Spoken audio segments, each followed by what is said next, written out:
అందరికీ నమస్కారం. నేను మిలునావత్ పవన్. ఆదివాసులు 1976 ముందు బంజారాలు తెలంగాణలో బీసీలుగా ఉన్నారు. అండ్ మహారాష్ట్రలో నుంచి వీరు వచ్చారు. అండ్ మహారాష్ట్రలో వీరు బీసీలు అని ఈ ఆధారాన్ని చూపించి వీరిని ఎస్టీ నుంచి తీసేయాలని డిమాండ్ చేస్తున్నారు. కానీ 1976 ముందు బీసీలుగా ఉన్నారు. సరే, దానికి ముందు బంజారాలు ఎస్టీలు గిరిజనులుగా నిజాం ప్రభుత్వం చేత గుర్తించబడ్డారు. అదొకటే కాక డక్కన్ పీఠభూమి ట్రైబ్స్ అంటే డక్కన్ పీఠభూమి గిరిజనులు అని బంజారాలో పిలువబడ్డారు. డక్కన్ పీఠభూమిలో తెలంగాణ ఉంది, అది మీరు గుర్తుంచుకోవాలి.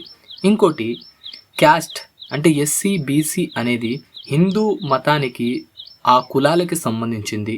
కానీ బంజారాలు హిందూ మతానికి సంబంధం లేనివారు, వారు కులానికి సంబంధం లేని ఒక జాతి, ఒక ట్రైబల్స్ అండ్ ఒక గిరిజనులు. అండ్ గిరిజనులుగా ఉండాల్సిన అన్ని అర్హతలు వారికి ఉన్నాయి. కాబట్టి అన్యాయంగా వారిని బీసీలో ఉంచారు.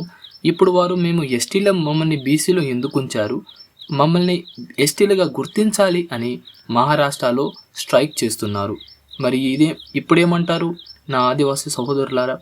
తెలుసుకొని మాట్లాడాలి. సగం సగం ఎప్పుడు మాట్లాడకూడదు. చరిత్రని మీరు మారిస్తే అది మారదు. చరిత్ర ఎప్పుడు చరిత్రనే.